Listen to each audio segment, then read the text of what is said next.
Global Smooth Flotilla est la plus grande initiative internationale pour briser le blocus à Gaza et dénoncer le génocide. D'illustres personnalités et des dizaines de pays y participent. Je vous propose de le découvrir ensemble. N'hésitez pas à vous abonner.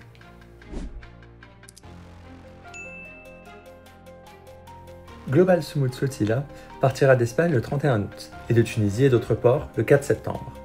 C'est après les interventions militaires contraires au droit international contre le Madlin et le Handallah d'Israël. Ces convois comptaient les élus LFI Rima Hassan, Gabriel Catala et Emma Fourou. Greta Thunberg participera au prochain convoi. Elle a déjà participé au Madlin. They were absolutely nothing compared to what people are going through in Palestine, especially Gaza right now. And this is yet another international a violation of international rights. They did an illegal act by kidnapping us on international waters and against our will, bringing us to Israel, keeping us in the bottom of the boat. But that is not the real story here. The real story is that there is a genocide going on in Gaza. Ce nouveau convoi réunit des citoyens de dizaines de pays. Du Nord, comme la France, l'Allemagne, la Suisse, l'Irlande, le Canada, les États-Unis, l'Italie, l'Espagne. Du Sud, comme le Brésil, la Colombie, l'Algérie, le Maroc, la Tunisie, le Sri Lanka, la Libye. Ils sont salariés, étudiants, travailleurs sociaux, agriculteurs, artistes, médecins, avocats, journalistes et plus encore. Ils exigent la fin du génocide à Gaza et la fin de l'occupation en Palestine.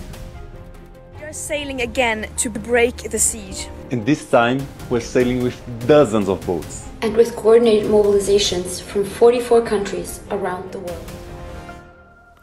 D'illustres personnalités ont annoncé cette expédition humanitaire, telles que l'actrice états-unienne oscarisée Suzanne Sarandon, le militant brésilien Thiago Avila, l'acteur suédois Gustav Skarsgård, la musicienne norvégienne Aurora, l'acteur irlandais de Game of Thrones Liam Cunningham, l'eurodéputée insoumise Emma Fourou. Dans toutes les grandes villes de France, il se montent des groupes locaux pour organiser des soirées d'information, des cagnottes, des ventes solidaires, des tractages, des manifestations. Cette initiative est le fruit d'une coalition de la Flottille de la Liberté, du mouvement mondial vers Gaza, de la Flottille du Maghreb Soumoud, du Soumoud Nusantara, face à la famine et le génocide en Palestine, d'ailleurs nié par Israël.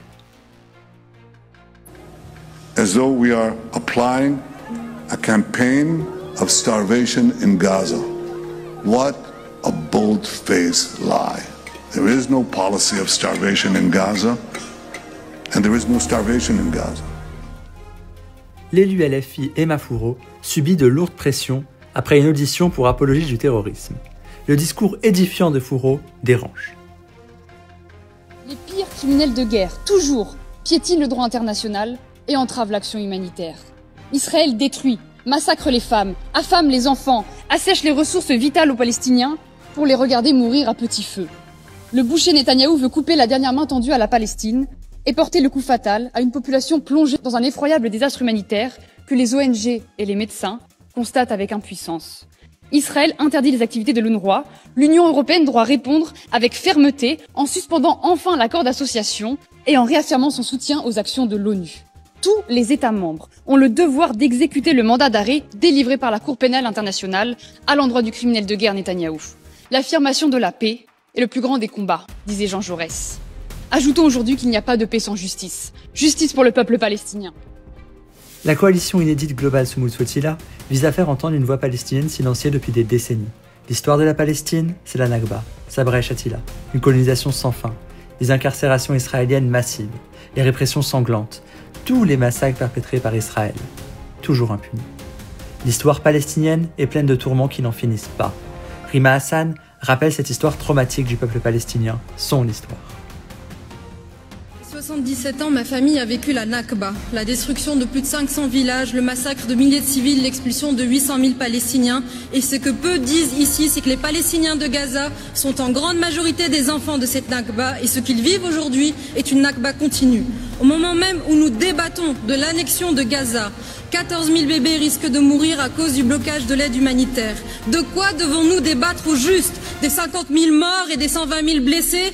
des 100 000 tonnes de bombes larguées sur une population civile que Netanyahou veut déporter, des 90% d'écoles et d'hôpitaux qui ont été délibérément ciblés, ou encore des 221 journalistes assassinés.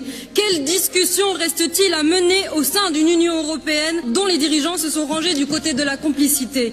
À tous ceux qui nous embarquent dans un monde qui consent au génocide, je vous dis avec force, vos discours ne nous intéressent plus. Vous êtes ce que vous faites, seuls vos actes comptent. J'en terminerai par l'appel du médecin Raphaël Pitti qui a opéré à Rafah. Face au génocide, la seule réponse possible est la désobéissance civile.